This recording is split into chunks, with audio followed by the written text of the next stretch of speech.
राधे राधे भक्तजनों, आज श्री कृष्ण द्वारा गोप देवी रूप में श्री राधा के प्रेम की परीक्षा तथा श्री राधा को श्री कृष्ण का दर्शन, ये कथा का आरंभ करेंगे। तो आइए कथा आरंभ करते हैं। श्री नारद जी कहते हैं, हे मित्रेश्वर, तदंतर रात व्यतीत होने पर माया से नारी का रूप धारण करने वाले श्री हरि श्री राधा का दुख शांत करने के लिए वृषभानु भवन में गए। उन्हें आया देखकर श्री राधा उठकर बड़े हर्ष के साथ भीतर ले गई और आसन देकर विधि विधान के साथ उनका पूजन किया। श्री राधा बोली, हे सखी, तुम्हारे बिना मैं रात भर बहुत दुखी रही और तुम्हारे आ जाने से मुझे इतनी प्रसन्नता हुई है मानो कोई खोई हुई वस्तु मिल गई है। जैसे कुपथ्य सेवन से पहले तो सुख मालूम होता किंतु पीछे दुख भोगना पड़ता है, इसी प्रकार सत्संग से भी पहले सुख होता और पीछे वियोग का दुख उठाना पड़ता है। श्री नारद जी कहते हैं, हे राजन, श्री राधा की यह बात सुनकर गोप देवी अनमनी हो गई। वे श्री राधा से कुछ भी नहीं बोली, किसी दुखिनी की भांति चुपचाप बैठी रही। गोप देवी को खिन्न जानकर श्री राधिका ने सखियों के साथ विचार करके स्नेह तत्पर हो इस प्रकार कहा। श्री राधा बोली, हे गोप देवी, तुम अनमनी क्यों हो गई? हे कल्याणी, मुझे इसका कारण बताओ। माता, पति, ननद अथवा सास ने कुपित होकर तुम्हें फटकारा तो नहीं है? हे मनोहरे, किसी सौत के दोष से या अपने पति के वियोग से अथवा अन्यत्र चित्त लग जाने से तो तुम्हारा मन खिन्न नहीं हुआ है? क्या कारण है? महाभागे, रास्ता चलने की थकावट से या शरीर में कोई रोग हो जाने से तो तुम्हें खेद नहीं हुआ है? अपने दुख का कारण शीघ्र बताओ। हे रमगुरु, किसी कृष्ण भक्त या ब्राह्मणों को छोड़कर दूसरे किसी ने भी तुमसे कोई उचित बात कर दी हो तो मैं उसकी चिकित्सा करूंगी, उसे दंड दूंगी। यदि तुम्हारी इच्छा हो तो हाथी, घोड़े आदि वाहन, नाना प्रकार के वस्त्र, रत्न, धन और विचित्र भवन मुझसे ग्रहण करो। धन देकर शरीर की रक्षा करे, शरीर का भी उत्सर्ग करके लाज की रक्षा करे तथा मित्र की कार्य की सिद्धि के लिए तन, धन और लज्जा को भी अर्पित कर दे। धन देकर निरंतर प्राणों की रक्षा करे। जो बिना किसी कारण या कामना के निश्चल भाव से मित्रता का निर्वाह करता है, वही मनुष्य परम धन्य है। जो मैत्री स्थापित करके कपट करता है, उस स्वार्थ साधन में पटु लंपट नट को धिक्कार है। हे राजेंद्र, उनका यह प्रेम पूर्वक वचन सुनकर गोप देवी ने के रूप में आए हुए भगवान उस कीर्ति नंदिनी श्री राधा से हंसते हुए कहा। गोप देवी ने कहा, हे राधे, वर्षान गिरी की घाटियों में जो मनोहर सकरी गली है, उसी से होकर मैं स्वयं दही बेचने जा रही थी। इतने में नंद जी के नव तरुण कुमार श्याम सुंदर ने मुझे मार्ग में रोक लिया। उनके हाथ में वंशी और बेत की छड़ी थी। उस रसिक शेखर ने लाज को तिलांजलि दे तुरंत मेरा हाथ पकड़ लिया और जोर जोर से हंसते हुए उस एकांत वन में इस प्रकार कहने लगे, हे सुंदरी, मैं कर लेने वाला हूँ, अतः तुम मुझे कर के रूप में दही का दान दे। मैंने कहा, चलो हटो, अपने आप कर लेने वाले बने हुए तुम जैसे गोरस लंपट को मैं कदापि दान नहीं दूंगी। मेरे इतना कहते ही उन्होंने सिर पर से दही का मटका उतार लिया और उसे फोड़ डाला। मटका फोड़कर थोड़ी सी दही पीकर मेरी चादर उतार ली और नंदीश्वर गिरी की ईशान कोण वाली दिशा की ओर चल दिए थे। इससे मैं बहुत अनमनी हो रही हूँ। जात का ग्वाल, काला कलूटा रंग, न धनवान, न वीर, न सुशील और न सुरूप।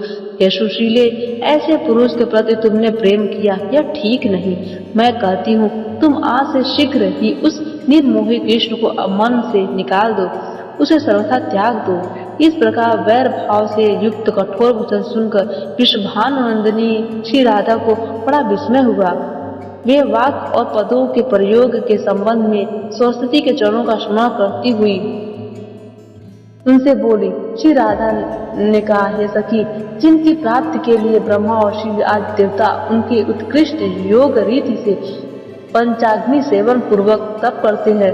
तत्राते शुक, कपिल, असुरी और अंगिरा आदि भी जिनकी चरणाबिंदों के मकरंद और परा का सादर स्पर्श करते हैं, उन्हीं अजन्मा परिपूर्तम देवता, लीलावताधारी, सर्व जन दुखहारी, भूतल भूरी भार हरणकारी तथा सत्पुरुषों के कल्याण के लिए यहाँ प्रकट हुए आज को श्री कृष्ण की निंदा कैसे करती हो? तुम तो बड़ी ढीठ जान पड़ती हो। ग्वाले सदा गौओं का पालन करते हैं, गोरज की गंगा में नहाते हैं तथा उनका स्पर्श करते ही तथा गौओं के उत्तम नामों का जप करते हैं। इतना ही नहीं, उन्हें दिन रात गौओं के सुंदर मुख का दर्शन होता है। मेरी समझ में तो इस भूतल पर गोप जात से बढ़कर दूसरी कोई जाति ही नहीं है। तुम उससे काला कलोटा बताती हो, किंतु उस श्याम सुंदर श्री कृष्ण की श्याम विभा से विलासित सुंदर काला का दर्शन करके उन्हीं में मन लग जाने के कारण भगवान नीलकंठ औरों के सुंदर मुख को छोड़कर जटाजूट, हलाहल, विष, भस्म, कपाल और सर्प धारण किए उस काले कलूटे के लिए ही पागलों की भांति ब्रज में दौड़ते फिरते हैं। स्वर्ग लोक सिद्ध मुनि, यक्ष और मरुद गणों के पालक तथा समस्त नरों, किन्नरों और नारों के स्वामी भी निरंतर भक्ति भाव से जिनकी चरणाबिंदों में प्रणिपात करके उत्कृष्ट लक्ष्मी एवं ऐश्वर्य को पाकर निश्चय ही उन्हें बलि यानी कि कर समर्पित कर दिया करते हैं, उनको तुम निर्धन करती हो। वत्सासुर, अघासुर, करियानाग, वकासुर, यमलाल, अर्जुन, वृक्ष, तृणावर्त, शकटासुर और पुतना आदि वध संभवतः तुम्हारी दृष्टि में उनकी वीरता का परिचय नहीं है।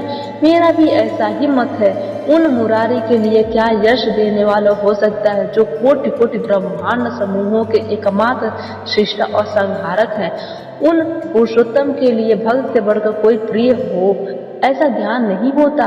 शंकर, ब्रह्मा, लक्ष्मी तथा रोहिणी नंदन बलराम जी भी उनके लिए भक्तों से अधिक प्रिय नहीं हैं।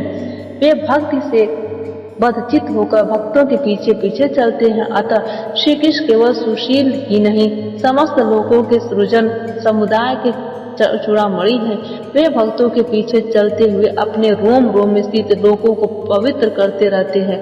वे परमात्मा अपने भक्तजनों के प्रति सदा ही अभिरुचि सूची करते रहते हैं। अतः अत्यंत भजन करने वाले को भगवान मुकुंद मुक्ति की अन्याय दे देते हैं, किंतु उत्तम भक्ति योग कदापि नहीं देते, क्योंकि उन्हें भक्ति के बंधन में बंधे रहना पड़ता है।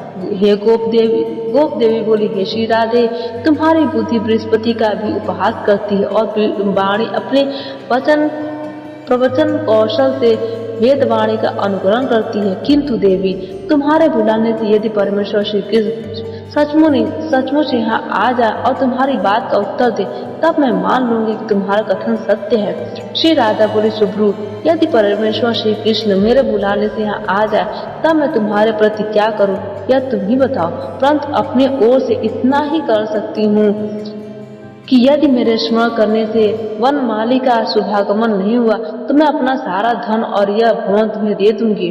श्री नारद जी कहते हैं, राजन, तदनंतर श्री राधा उठकर श्री नंदन को नमस्कार करके आसन पर बैठ गई और उनका ध्यान करने लगी। उस समय उनके नेत्र ध्यान रत होने के कारण निश्चल हो गए थे। श्री हरि ने देखा, प्रियतमा श्री राधा मेरे दर्शन के लिए उत्कंठित है। उनके अंग अंग में स्वेद यानी पसीना हो गया है और मुख पर आंसू की धारा बह चली है। यह देखकर अपना पुरुष रूप धारण करके भक्त श्री कृष्ण सखियों के देखते देखते सहसा वहाँ प्रकट हो गए और प्रसन्नचित्त हो घन गर्जन के समान गंभीर वाणी में श्री राधा से बोले। श्री कृष्ण ने कहा, हे रंबुरु चंद्रवदने ब्रज सुंदरी, हे शिरोमणि नूतन यौवन शालिनी मानशीले, हे प्रिय राधे, तुम अपनी मधुर वाणी से मुझे बुलाया है, इसलिए मैं तुरंत यहाँ आ गया। अब आंख खोलकर मुझे देखो। हे ललने प्रीतम कृष्ण, आओ। यह वाक्य यहाँ से प्रकट हुआ और मैंने सुना कि उसी क्षण अपने गोकुल और गोप वृंद को छोड़कर वंशी वट और यमुना के तट से वेग पूर्वक दौड़ता हुआ तुम्हारी प्रसन्नता के लिए यहाँ आ पहुँचा।